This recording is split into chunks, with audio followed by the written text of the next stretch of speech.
I'm now pleased to introduce Congressman Andy Barr, representing Kentucky's 6th Congressional District, for a few remarks.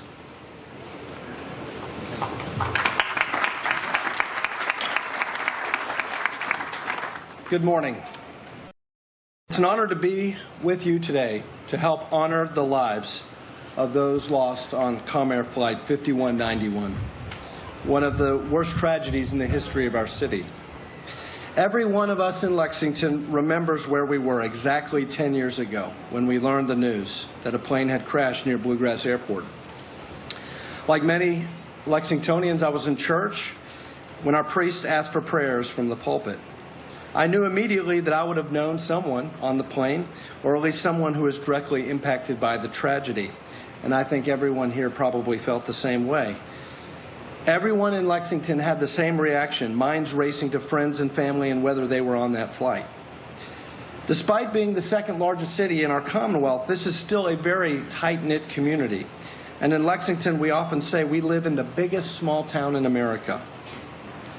While I didn't know many of the passengers well, I did know some of you before the tragedy.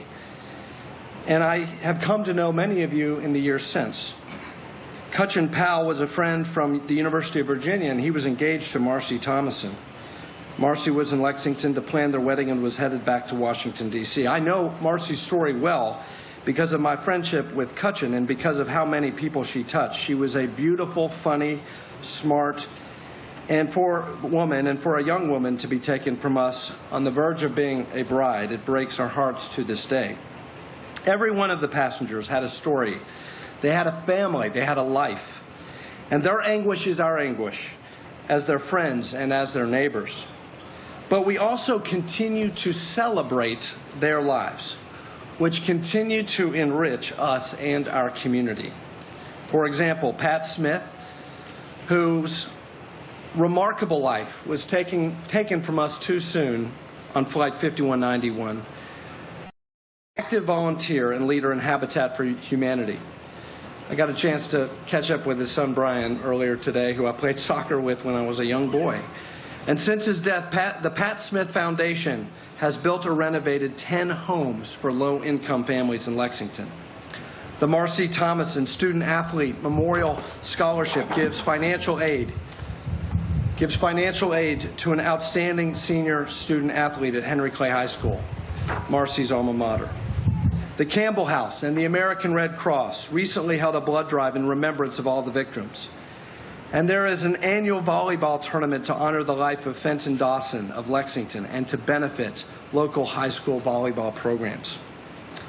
These are just a few of the good deeds in our community inspired by this accident.